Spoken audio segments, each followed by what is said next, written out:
تيم انا اشرف ان انا اشتغلت معاهم، كوادر فعلا فعلا تستحق المكان الافضل والاحسن. العقل ده ما كانش بينام، والله العظيم والله العظيم والله العظيم يا محمد يا صلاح، اتقالت لي بالحرف: لو شرينا من سوق العبيد اعتقنا لله. خدت بالك؟ طيب يا حفني، ده اللي احنا بنتكلم فيه، ده نجاح ولا مش نجاح؟ ده نجاح ولا انمي ده نجاح ولا مش نجاح؟ طيب ده حصل بناء على ايه؟ ان هو اختار كادر، اللي هو احمد حفني، اختاروه كادر مناسب في المكان المناسب، بناء عليه احمد حفني اختار اللي تحتيه كوادر مناسبه. صح الكلام ولا لا؟ تاني حاجه، على نفس الخط بتاعك في اتجاه تاني اختاروا اللي هو مثلا الدكتور مطر في مكانه مناسب، فخلاص احنا كده في نجاح. فاهم قصدي؟ غير احزاب تانية انا بشوفها اختيارها الاول والاخير والاوحد المال. يعني انا شفت، انا مش عارف، ما اعرفش انت خدت بالك ولا لا. انت في الاول برضو قلت حاجه كويسه برضو، دي انا عايز ارجع ليها برضو، وفي نفس النطاق قلت مثلا دايره الرمل غير دايره المنتزه في الانتخابات. انا عايز اقول لك، انا عندي الدايره بتاعه الرمل فيها كفاءات رهيبه، وفيها شباب جمال فوق الممتاز. انا كنت دايره قويه انا عايز جدا. اقول لك لا مش قويه كده، لا قويه عن فيها. لا لا لا مش قويه، لا لا لا قويه قويه لا جدا، لا بص، فيها شباب قويه خلينا جدا. برضو احنا اتفقنا ان احنا هنتكلم بمنتهى الصراحه والشفافيه وعلى الله. والله والله المستعان. بص يعني احنا دايره الرمل دايره قويه جدا ماديا، فيها فلوس كتير بتتصرف بطريقه صعبه. دي على جنب، دي احنا مالناش دعوه بيها، لان هم كده كده معروفين، والناس دي معروفه سواء بينزلوا اي انتخابات هم عارفين بيلعبوها ازاي وباساليبهم، الله يسهل لهم. احنا بقى بنتكلم، لا احنا عندنا في الدايره عندنا في نماذج غايه في الروعه، والله العظيم. يعني عندك مثلا منصور المحمدي، ده يعني يا جماعه الراجل ده ما بيقعدش في بيته قد ما بيقعد مع الناس وحل مشاكل الناس. عندك القبطان الغباشي، ده راقي جدا، عنده فكر، راجل محترم. عندك ابراهيم شحاته، نموذج يشرف، بتكلم بجد، نموذج يعني فوق الغايه، انا بحبه جدا جدا. عندك محمد مصطفى، عندك اسلام السيد، طبعا انت شفته. اسلام السيد ده شخصيه ممتازه. عندي كوادر في دايره الرمل رهيبه، عندي معتز برضو. لا في كوادر قويه جدا. الكوادر دي فين يا احمد؟ انا نفسي اعرف الكوادر دي ليه لم يتم استغلالها الاستغلال لصالح البلد. يعني كل واحد من دول انا شايف ان هو قادر تماما انه يقوم حزب كامل. الكوادر دي ومنهم اللي دخل حزب، ودي برضو فكره من الافكار اللي انا بكرهها. ان انا شايف محمد صلاح كادر ممتاز جدا، وليه شعبيه وليه جماهيريه وليه فكر، باخده بسكنه في المكان الفلاني بس عشان ما فيش حد غيري ياخده. هاخده، فاهم قصدي كويس ولا لا؟ هاخده اسكنه في المنصب الفلاني ده، خليك بقى على جنب كده، اركن شويه. دي انا شفتها كتير برضو في دايرتنا بالذات، دايره الرمل بالذات. انا بشوف انا بقول له يا حبيبي انت ليه عملت لنفسك كده؟ انت تستحق احسن من كده، تستحق منصب اكتر من كده. انت ليه حطوك كده؟ قال لك عشان فلوس، وعشان انا مش هعرف اصرف بمنتهى الشفافيه، عشان مش هعرف اصرف، مش هعرف افتح شيخات، مش هعرف افتح مش عارف ايه، مش هعرف اعمل ايه كفلوس. اما كفكر لا، هو صاحب فكر. ففي نماذج عندنا في الدايره يا احمد، انا حزين عليهم ان هم ما بقوش باينين. عندك برضو في، معلش يعني انا الاسم اللي انا هقوله ده في ناس ممكن تختلف معايا فيه، بس انا شايفه ان هو شخصيه وطنيه وبيحب البلد دي قوي. بس هو انا ساعات انا شخصيا بختلف معاه في بعض الحاجات، بس انا بشوفه ان هو فعلا بيحب البلد دي قوي ونفسه يشوفها احسن حاجه في الدنيا. وهو شاب مكافح جدا. هو ما كانش نازل انتخابات على فكره، بس هو بيشتغل كويس قوي قوي قوي. انا شايف ان هو بيشتغل كويس، بس ساعات بختلف معاه، بس مش معنى كده ان انا اخسف بيه يعني، او اقول لا ان هو مش شخص يعني مش كويس. لا هو مين بيشتغل هو؟ ممتاز. محمد المهدي، ده شخص بيشتغل كويس، بعد بيشتغل الانتخاب. كويس. بس هو في حاجات بنختلف فيها مع بعض بس مش معنى كده ان انا اخسفه، لا هو فعلا هو بيعمل شغل كويس جدا على ارض الواقع. يعني انا بحترمه جدا يعني على المستوى الخدمي والعملي، لا انا شايف ان هو نموذج برضو. هو بس لو لقى حد او حزب او اي كيان يحتويه بطريقه كويسه، انا شايف ان هو يبقى حاجه فوق الممتاز. فده يعني طيب انت دايما هتلاقي، بمناسبة دايما في بتقول اي دايره هتلاقي شباب وكوادر رهيبه، بس يا اما محتاجه اللي ياخدها كده يعني يأهلها ويرشدها ويديها السكه بس. فدي عندنا فيها مشكله كبيره في العمل السياسي والحزبي. وانا شايف ان الاحزاب ما بتدورش، الاحزاب بتجيب يلا هات سكن. يعني في حزب برضو فجاه كده حفني طلع، فجاه الحزب ده كل الناس دخلت فيه، فجاه الحزب ده كل الناس طلعت منه، كانت مهزله يعني. هم بس الناس يعملوا يعني هم داخلين اتكوا على اكسبت، ما كانش عارفين ان هو هو فاكر لسه بتاع. ايه ده انا موصيه. انا ما بقولش. انا بشاور حط حفني، بس. والله انا عايز اقول لك على حاجه. انا امنيه حياتي دوروا على الكوادر. في شاب اسمه عمر، عمر ده كان عامل مبادره التاكسي بتاع مرضى السرطان. اه بص ايقونه، ايقونه. فين؟ ما حدش يستغله ليه؟ في وائل بتاع الائتلاف. دوروا يا جماعه، دوروا على الشباب دي واحتووهم، شوفوهم هم عايزين ايه وابداوا اشتغلوا معاهم.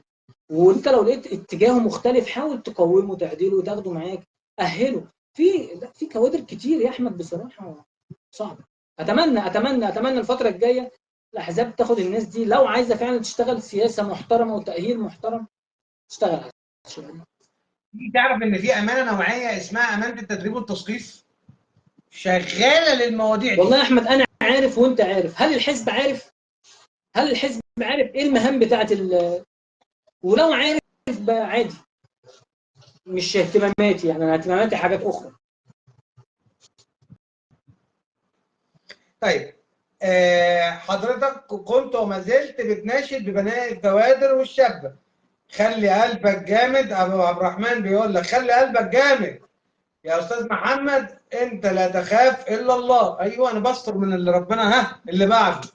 بدل ما اعمل طبل واصرف عليه، انزل واسمع الناس واخدمهم بقدر المستطاع، وببلاش والله. لما تدخل في مطالب الناس واحتكاكك بيهم افضل قاعده للعمل ايه مش عارف وخلي بالك، الناس بقت مش عندها ثقة في حد خالص. لازم أسمع الناس وأكون قريب منهم بدل الحفلات والشو الكدابة لأعضاء الأحزاب.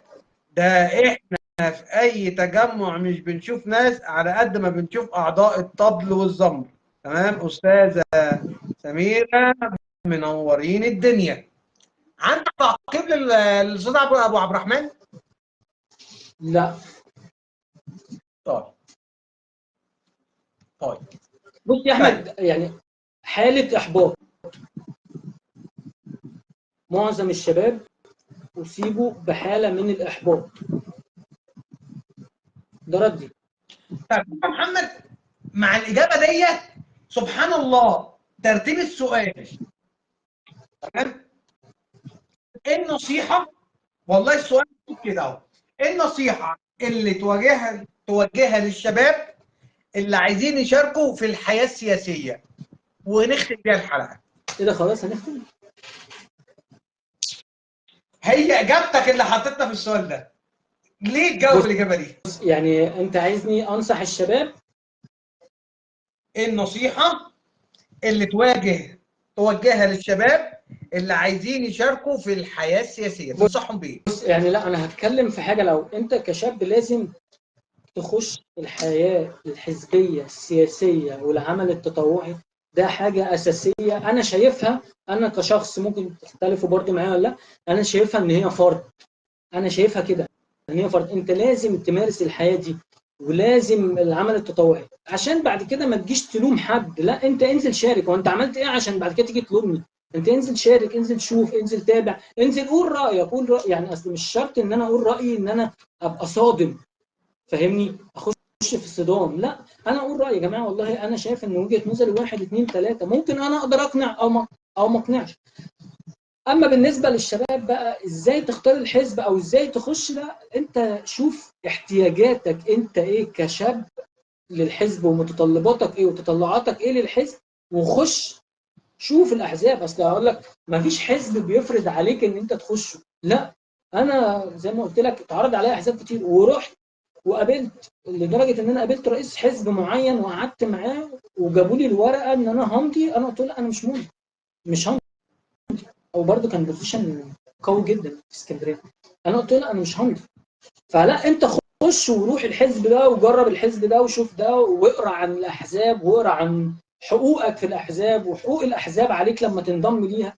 تعرف على الحاجات دي كلها وشارك يا اصل ما. وبرده اللي انا عايز اضيفه لك، بلاش المخاوف اللي هي موجوده في المجتمع بتاعنا. انت لو دخلت حزب انت هيتقبض عليك تاني يوم، انت مش عارف لو عملت ايه انت هيحصل لك ايه، انت مش عارف لو. لا، في مخاوف يا احمد في مجتمعنا كده، خلي بالك. انت هتلاقي الحكومه جت وخبطت الرجل واخذت، لا مفيش الكلام ده يا جماعه. كلنا بنمارس الحياه الاجتماعيه عادي، والاحزاب والسياسه عادي خالص يعني. اشتغل على قد ما تقدر. انت بتنزل تعمل عمل تطوعي، والله اختار هنا واختار هنا ودور على الاحزاب الفلانيه. اي حزب عاجبك روح وناقش فيه واعمل مقابله وقابل الناس وتعرف. واكيد هتلاقي مثلا حد من اصحابك هنا، حد من اصحابك هنا في الاحزاب دي. تعرف الحزب ده ما عجبكش، خلاص سيبه وشوف غيره، وشوف يعني شوف كيان تاني محترم انتمي ليه وشارك على قد ما تقدر. طالما طيب بص، الوقت والمجهود بيسمح لك ان انت تمارس، خش. ومش عيب ان انت تخش تقول يا جماعه انا داخل حياه سياسيه جديده، او داخل مش قادر مش فاهم حاجه، يا ريت اتعلم. مش عيب جدا، بالعكس. ده انا بشوف الناس اللي بتيجي تتكلم تقول لك انا نفسي اتعلم الحياه الحزبيه او الحياه السياسيه، او اتعلم العمل التطوعي. انا شايف ان دول من اشجع الناس اللي موجوده، ان هو يجي يقول لك انا ما اعرفش، علمني. انا بحب الناس دي جدا. جميله شلتوت بتقول لك منورين الدنيا حبايب قلبي. اختي الجميله. تمام. استاذ خالد افو كان معانا في اللايف. تمام. الدكتور محمد مطر القائد والقيصر. حبيبي، حبيبي يا دكتور. كل التقدير والله يا والاحترام مصر. لشخصك والله. محمد، احنا حلقتنا خلصت، وعاوز رسالة بإيجاز تختم بيها الحلقة، ومعاك مطلق الحرية في اللي انت عايز تقوله. بص، آه، احتووا الشباب.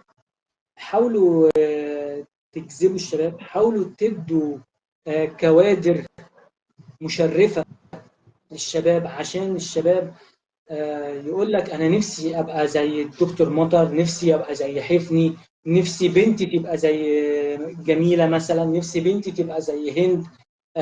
نفسي كده يعني. حاولوا تظهروا وتبرزوا النماذج الطيبة في الحزب بتاعكم، وتخلوهم الواجهة المشرفة ليكم، عشان تقدروا تجذبوا الشباب واشتغلوا على الشباب. في شباب كتير قوي نفسها تخش العمل الحزبي، حاولوا تحتووهم، تعملوا برامج تأهيل قوية. عشان يعني في جيل يا جماعه، احنا في حلقه في النص كده احنا مفتقدينها. مين اللي هيكمل النص، الحته اللي في النص مين اللي هيكملها؟ لازم يتم التأهيل.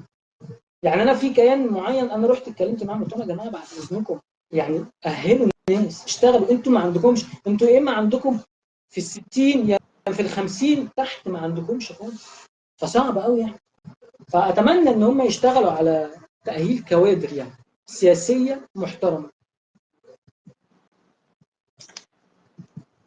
محمد، بجد بجد في لقاءات كده اللي فعلا فعلا بتبقى لازم تستثمرها، ما تسيبهاش. ومن اهم اللقاءات ديت لقائي مع محمد صلاح. ليه؟ بنرتقي بالكلام، بنرتقي بالفكر، بنوصل. مش بسيبك عيان واقول لك الف سلامه عليك. بتلاقيني في قعداتنا تملي، والدايره المقربه بينا هي اللي تعرف الكلام ده، ان في النقاشات بتاعتنا بتبقى عباره عن ما تسيبنيش عيان وتقول لي انا ماشي، يا تحط لي الدواء يا تسكت. تمام.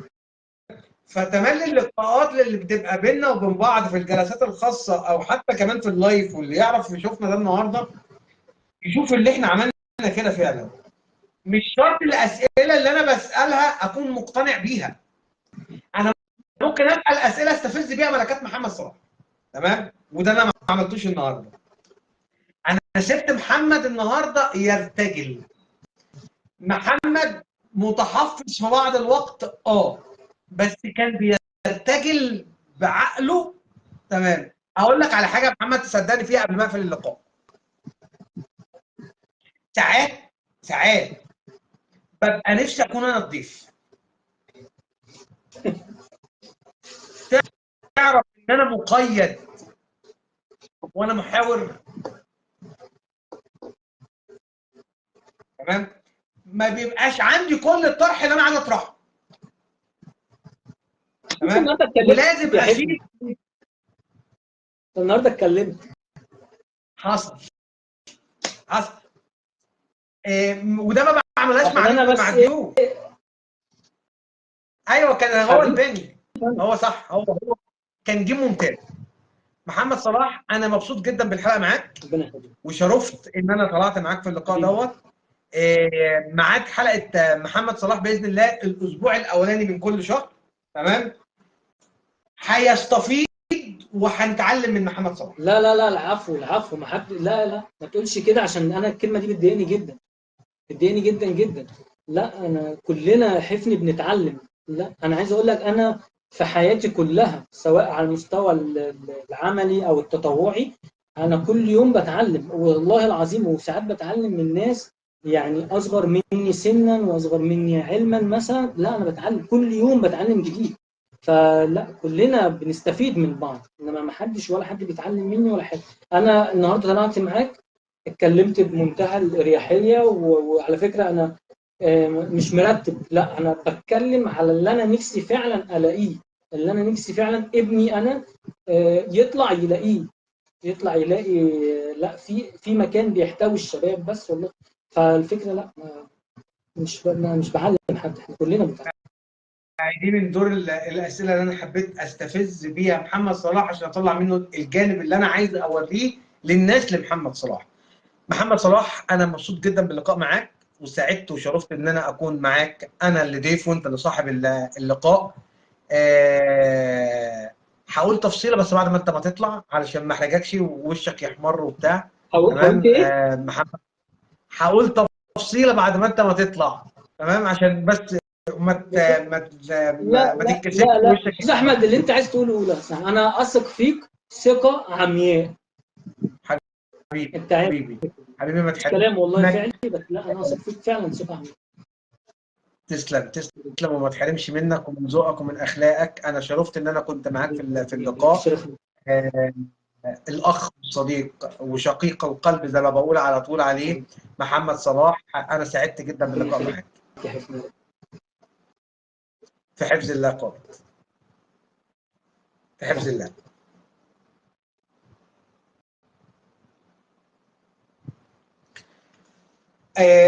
محمد صلاح من الكوادر بجد اللي في العمل العام، من الكوادر اللي هي بتشتغل في صمت. محمد صلاح في كده كيمياء غريبة بيننا وبين بعض. محمد صلاح في الكيمياء ديت بتبقى عاملة ازاي؟ انا قاعد مخنوق فبلاقي التليفون بيرن محمد صلاح، في ايه مالك؟ والعكس. محمد صلاح يتاخد اخ سند، اخ جدع. محمد صلاح لما كنت خارج من التجربة كان اول ايد اقف وما تنساش ان انت اسمك احمد حفني.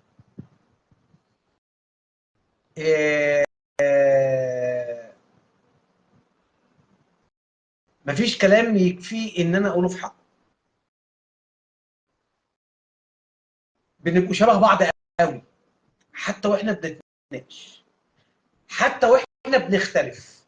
بجد محمد صلاح من الشخصيات اللي يخليك، تمام، تطلع اللي في قلبك بأريحية وانت بتتكلم معاه، تمام، وانت على يقين انه مش هياخد كلامك ويلونه، ولو انت غلط هيقول لك في وشك انت غلط، ولو انت صح هيقول لك اثبت ما تتهزش.